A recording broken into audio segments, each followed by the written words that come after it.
Facebook and YouTube. What's going on?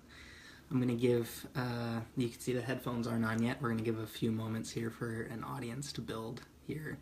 If that's something that's going to happen today. It is sunny today in Seattle.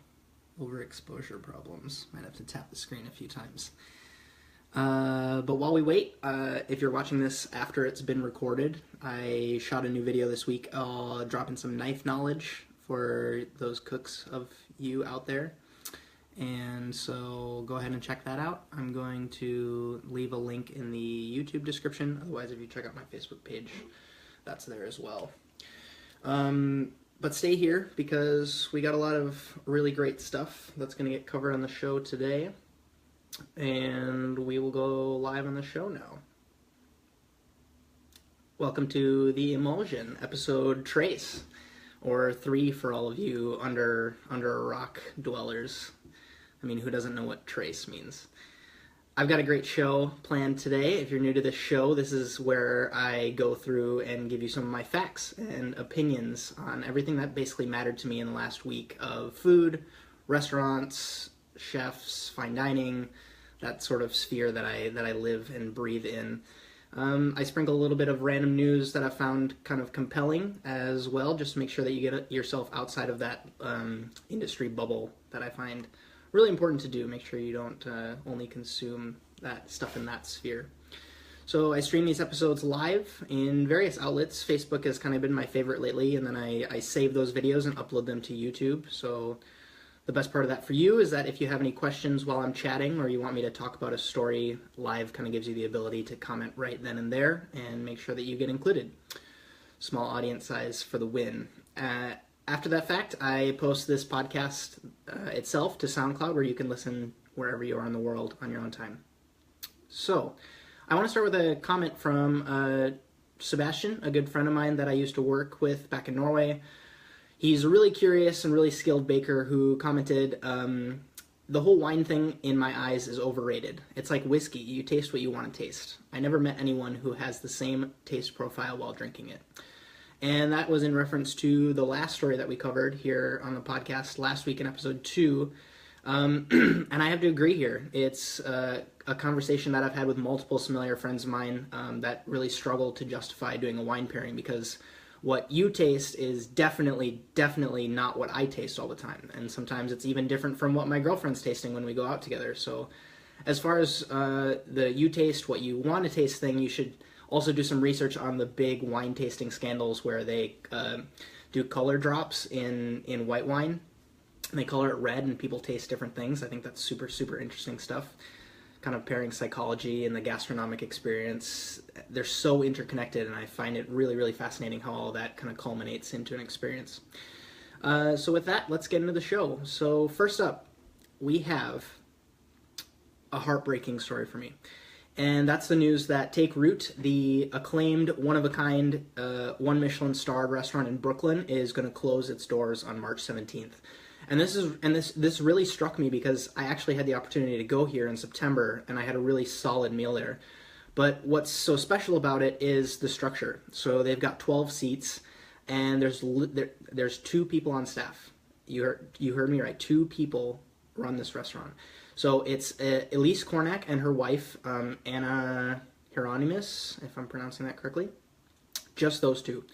And it's crazy. They serve an 8-course menu, I think, if I recall right. And they do just 3 dinners a week, single seatings. I think it's Thursday, Friday, Saturday.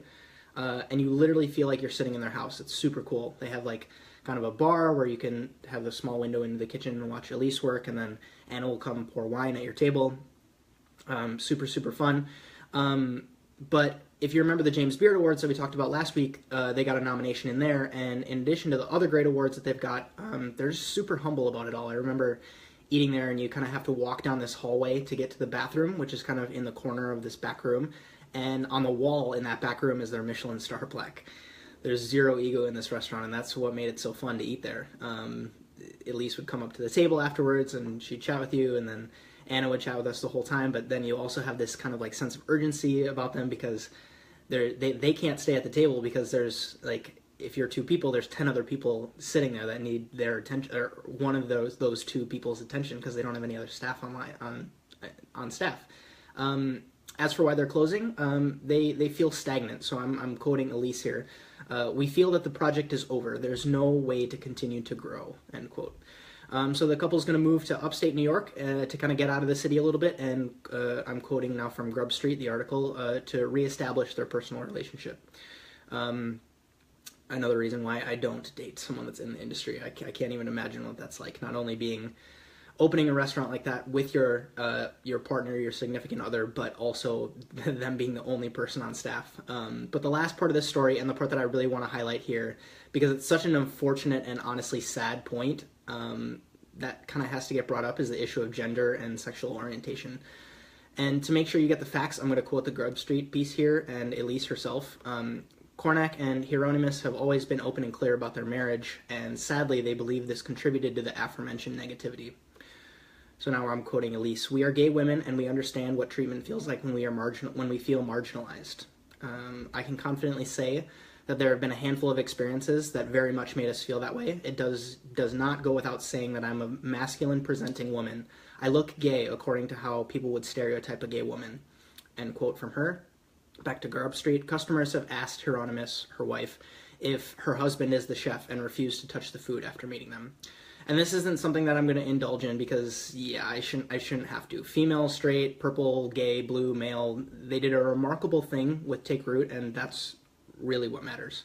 Their next project is most likely going to be in upstate New York. That's definitely not going to be another two-person operation, is what they said.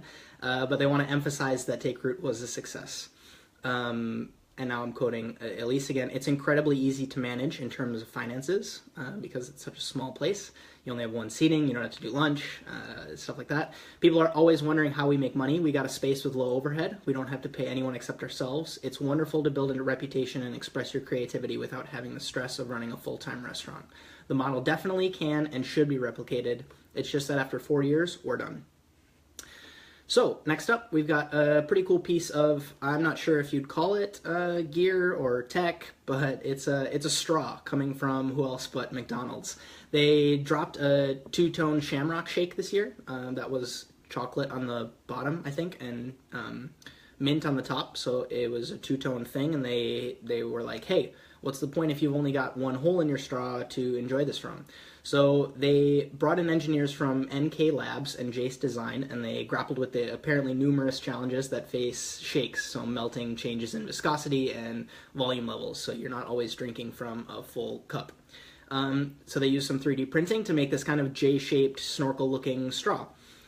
If you want one, they're only available in 80 cities now, so best of luck if one is nearby you, but this really reminds me of Martin Kastner, the guy behind Crucial Detail, who kind of makes custom service pieces for restaurants, and most recently the Boku Store team, who won gold in Lyon.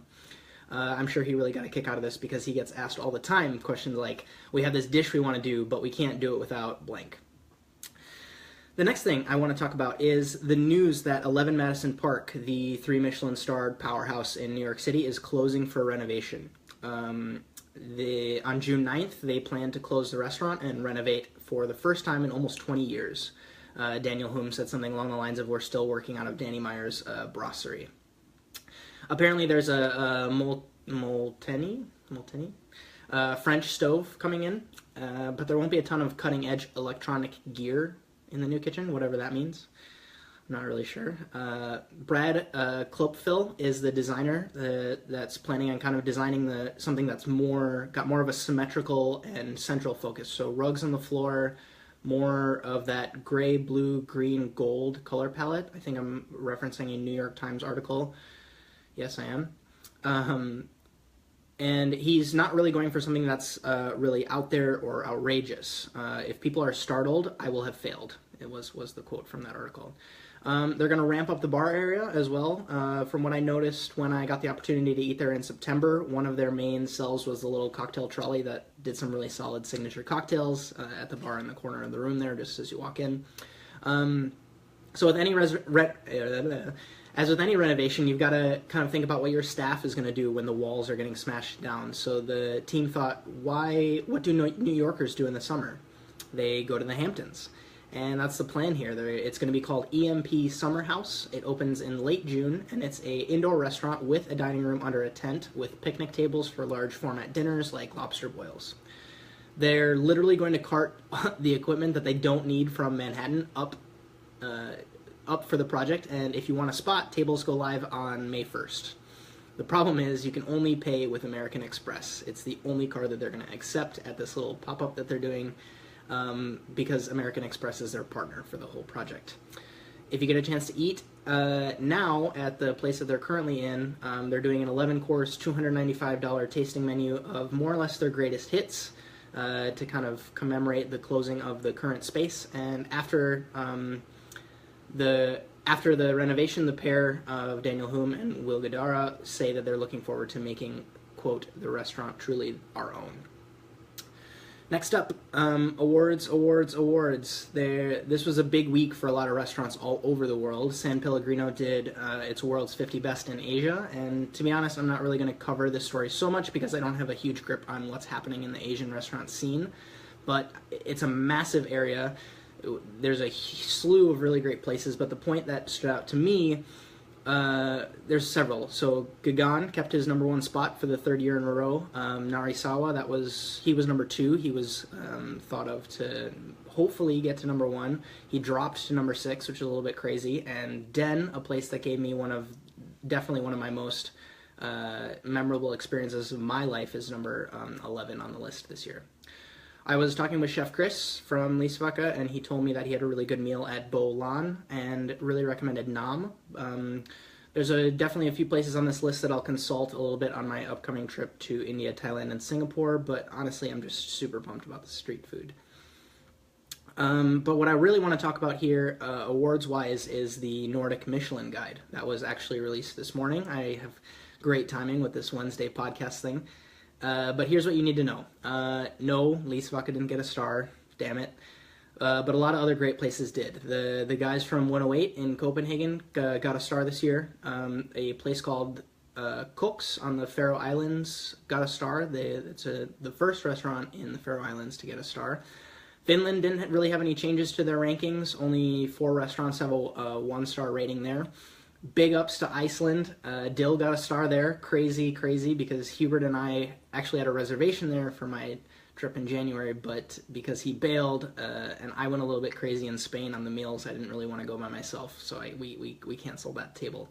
But huge props to them. I've heard really great things about that place. A place called Sabi Omakase in Stavanger got a star, which is just south of Bergen. That basically makes 5 Norwegian restaurants with Michelin stars, all of them with 1, with the exception of Mayamo with 3. Sweden had a few newcomers, but I'm not really that familiar with the Swedish market. I had a super nice trip to Stockholm and got a chance to eat at Oxenkrog, but as far as the rest of Sweden, I'm not super familiar with. I didn't travel there so much. But the list of deleted restaurants is a little bit crazy. If you scroll all the way to the bottom of the link that I'm going to put in the show notes, it's Noma, Franzén, Matthias, Dahlgren, Matsalen, and Fauna all deleted from the list. But I know Noma and Franzén are both renovating, but it's just a little crazy to see such big heavy hitters canceled, deleted from the list. But speaking of renovations, I have to take a quick note and ask about the new French Laundry kitchen.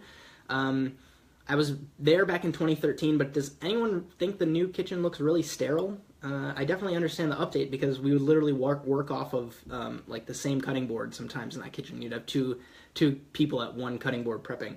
But it had a certain character that I really liked to it, and it really retained the history of the space. But this new one looks a little cold or medical or commercial. I'm not really sure. Just let me know what you think in the comments, because the San Francisco Chronicle did a photo shoot of it, and that's my question of the day for you. And maybe you can include what you'd have in your ideal kitchen. If money wasn't an object, what's going in that space?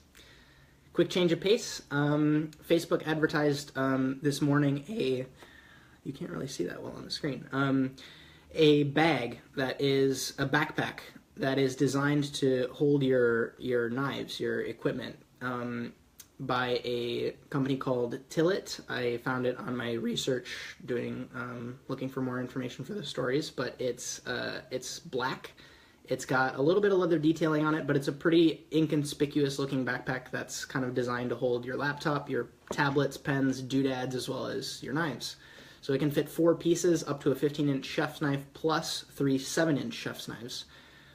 It's got a water-resistant coating on it, so it'll withstand the elements as you're kind of commuting or going from place to place, but I really just dug the look of this bag. So if you don't pick up that Hadley and Bennett one that we talked about in episode 1, or if you want an upgrade from what you're currently rocking, this one comes in at $195, and it's linked down below in the show notes.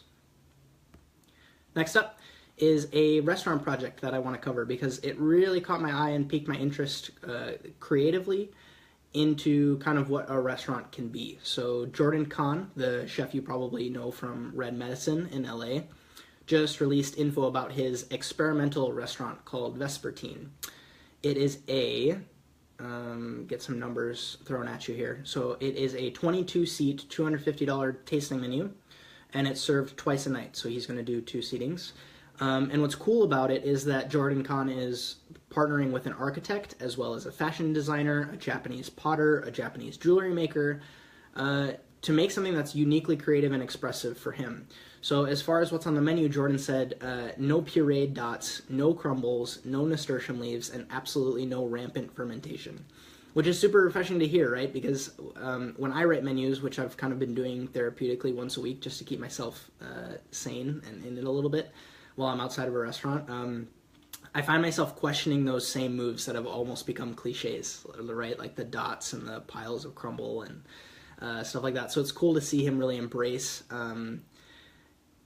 the aesthetic aspect of food, because I know that's he's one of those chefs that plates like nobody else does. I've never been to LA, but I've seen photos of his stuff. And this is a project that I definitely make a trip down to see. To quote Jordan, typically the food is what...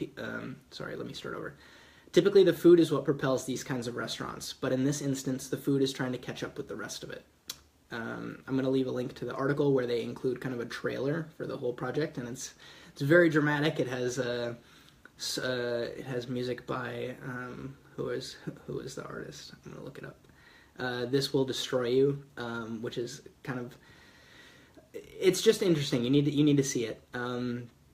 All right, so if you've enjoyed this much of the live show with me, I really appreciate you watching.